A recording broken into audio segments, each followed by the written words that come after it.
Allahu Allahu Allahu Allahu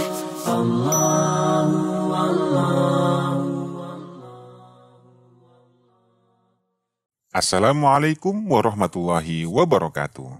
Selamat datang di channel Haukola, channel kisah inspirasi dan edukasi Islam yang dikemas dalam bentuk animasi. Belajar tentang Islam jauh lebih menyenangkan.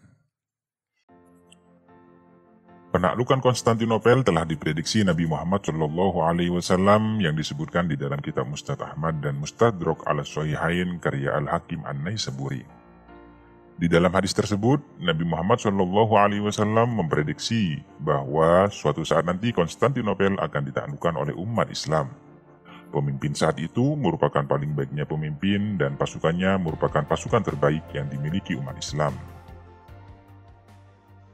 Sejarah mencatat, sedikitnya ada 6 kali usaha umat Islam di dalam penaklukan kota tersebut, mulai dari dinasti Umayyah, Abbasiyah, dan Kesultanan Turki Utsmani. Yang keseluruhan usaha tersebut tidak mampu menembus dinding Theodosian yang mengelilingi kota Konstantinopel. Barulah pada ekspansi ke-7, kota tersebut berhasil ditaklukkan pada masa pemerintahan Mehmed II yang dikenal dengan Sultan Muhammad Al-Fatih. Untuk menaklukkan Konstantinopel, sedikitnya ada 3 strategi yang sudah disiapkan oleh Muhammad Al-Fatih. Pertama adalah pembangunan kastil Rumeri Hisari yang pembangunannya selesai pada tahun 1452 Masehi atau setahun setelah Muhammad Al-Fatih menjadi Sultan Utsmani. Kastil ini dibangun setinggi 28 meter yang dipakai sebagai benteng untuk mengawasi pergerakan kapal-kapal di Laut Hitam. Benteng ini dilengkapi artileri sebagai pertahanan jika sewaktu-waktu terjadi penyerangan ke wilayah Kesultanan Utsmani. Strategi kedua yang dipersiapkan Sultan Muhammad Al-Fatih untuk bisa menaklukkan Konstantinopel adalah dengan pembuatan meriam yang diciptakan oleh seorang arsitek ternama dari negara Hongaria yang bernama Orban. Dari kepakarannya, Orban mampu membuat sebuah meriam yang begitu besar pada masa itu. Ide pembuatan meriam ini merupakan inisiatif dari Sultan Al-Fatih untuk menerobos masuk ke dinding Theodosian yang berdiri kokoh selama ratusan tahun.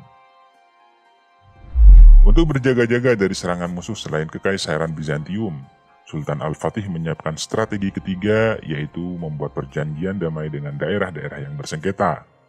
Tujuannya adalah agar supaya Kesultanan Utsmani bisa fokus menghadapi satu musuh, serta Kekaisaran Bizantium di Konstantinopel tidak mendapatkan bantuan dari daerah-daerah yang ada di sekitarnya.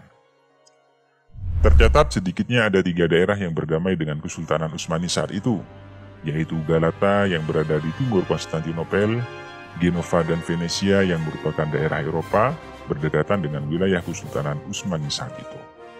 Namun perjanjian damai ini dilanggar daerah-daerah tersebut dengan memberi bantuan kepada wilayah Konstantinopel saat mendapatkan serangan umat Islam. Di dalam penaklukan Konstantinopel, Muhammad Al-Fatih berinisiatif untuk mengepungnya dari darat dan laut. Pasukan darat melalui daerah Edirne dengan membawa meriam menuju Konstantinopel. Pasukan darat yang berkisar 250.000 prajurit ini sampai di Konstantinopel pada tanggal 6 April 1453 Masehi, yang bertepatan dengan 26 Rabiul Awal 857 Hijriah. Sampainya pasukan darat di Konstantinopel setelah menempuh perjalanan 2 bulan ini menandakan dimulainya pengepungan dan ekspansi ke kota tersebut. Sedangkan untuk pengepungan jalur laut, Sultan Muhammad Al-Fatih mengarahkan armadanya menuju sisi bagian dalam Tanduk Emas. Namun, untuk mengarahkan armada laut tersebut ke bagian dalam Tanduk Emas, terdapat rantai besi yang menghalau masuknya kapal-kapal ke wilayah tersebut. Rantai ini membentang dari daratan Konstantinopel hingga daratan Galata yang menjadi pintu masuk ke wilayah Tanduk Emas. Untuk melewati rintangan tersebut, Sultan Al-Fatih memindahkan armada perangnya dari Selat Bosporus sejauh 1 mil menuju Tanduk Emas melalui jalur darat. Pemindahan armada tersebut dengan cara membentangkan panel kayu yang dilapisi emas dan lemak sebagai rel laju kapal-kapal tersebut. Hanya dalam waktu 1 malam, tepatnya pada pagi hari tanggal 22 April 1453 Masehi, 70 armada laut Kesultanan Utsmani sudah berlabuh di bagian utama Tanduk Emas.